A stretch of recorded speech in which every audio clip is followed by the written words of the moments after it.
اهلا بيكم في قناة مامي ريم وكارما. هنحضر مع بعض النهاردة الايس كريم. هنعمله بطريقة سهلة وبسيطة وبامكانيات موجودة في كل بيت، ولو في حاجة مش موجودة عندك هقولك البدائل الموجودة ممكن تشتغلي بيها، وفي نفس الوقت هيطلع لك طعم الايس كريم زي بتاع المحلات، وطعمه غني كده وطبيعي، وفي نفس الوقت مفيد جدا وزي اللي بنشتريه من بره بالظبط زي ما انتوا شايفين كده.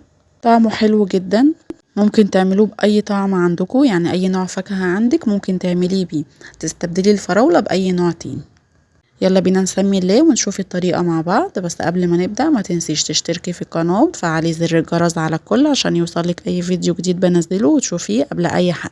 أول مكون موجود معانا ده اختياري وهو كريم شانتيه، ممكن تجيبيه من السوبر ماركت أو أي محل مستلزمات حلويات. لو مش حابة تحطيه خالص هقولك على البديل اللي يديكي نفس الطعم. أنا كان عندي شوية صغيرين كده كانوا في آخر الكيس، عملوا لي 4 معالق كبار، حطيت عليهم 5 معالق كبار من السكر البودرة، المعلقة تكون مليانة بشكل هرمي، ونزلت عليهم بنص كوباية من اللبن.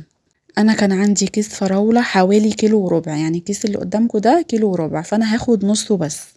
يعني المقادير اللي انا حطيتها دي هتاخد معايا من الفراولة حوالي 600 جرام. فراولة تكون طالعة من الفريزر جامدة، يعني انا مش عايزاها تكون طازة كده وفريش، لا انا عايزاها تكون مجمدة في الفريزر.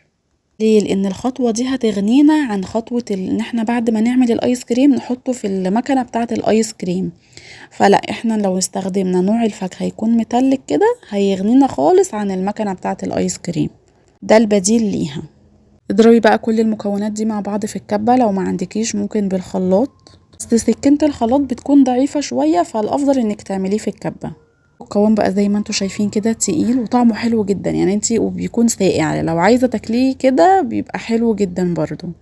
القوام بتاعه يبقى زي ما انت شايفة كده. التزمي بس بالمقادير اللي قلتلك عليها وان شاء الله يطلع ناجح معاكي من اول مرة. هو سهل وبسيط جدا ومفهوش اي حاجة. انا حطيته في علبة مستطيلة شوية عشان يديني نفس الشكل اللي بيكون موجود في محلات الايس كريم كده لما بيكونوا رصين الأطعمة جنب بعض، فاداني نفس الشكل ونفس الطعم. وغطيت عليه ودخلته الفريزر، قعد حوالي 6 ساعات، وبعد كده طلعته وبقى جاهز معايا زي ما انتوا شايفين كده. ممكن طبعا تعمليه في عصيان وتعمليه بالشكل اللي يعجبك، او لو عايزاه مثلا تحطي كيس في كوبايه كده وتحطي فيه العصايه وتدخليه الفريزر، ولما يجمد يبقى شبه الدولسي كده اللي بنشتريه، هيبقى حلو قوي برضو. لكن انا ما عنديش مكان في الفريزر فاكتفيت بس بالعلبه، ان انا احطه في علبه كده وادخلها الفريزر بدل ما اعمل كذا حاجه. عندي علبة ايس كريم، قلت احط لهم فيها الايس كريم عشان كأني يعني شارية من بره. عجبهم جدا وفعلا زي اللي بنشتريه من محلات الايس كريم الكبيرة. دايما عندهم الايس كريم بيكون طعمه غني كده او طعم الفاكهة باين فيه، هو زي كده. فبقى وعملت معاكم الايس كريم بالجيلي، ده زي اللي بنشتريه اللي هو الدولس اللي بنشتريه من محلات السوبر ماركت، بتكون ب2 جنيه او ب3 جنيه، كان طعمه يشبه كده. انما الطعم ده زي اللي بنشتريه من المحلات بقى الأصلية اللي بتاعت الآيس كريم الأصلي اللي بيكون طبيعي. الطريقتين حلوين، وهسيب لكم برضو لينك الفيديو في صندوق الوصف، اضغطي على عنوان الفيديو هتلاقي اللينك. حطيت في الكوباية اللي جنبي مية سخنة بحيث ان انا اسخن كده المعلقة بيها شوية عشان الايس كريم يطلع معايا بكل سهولة.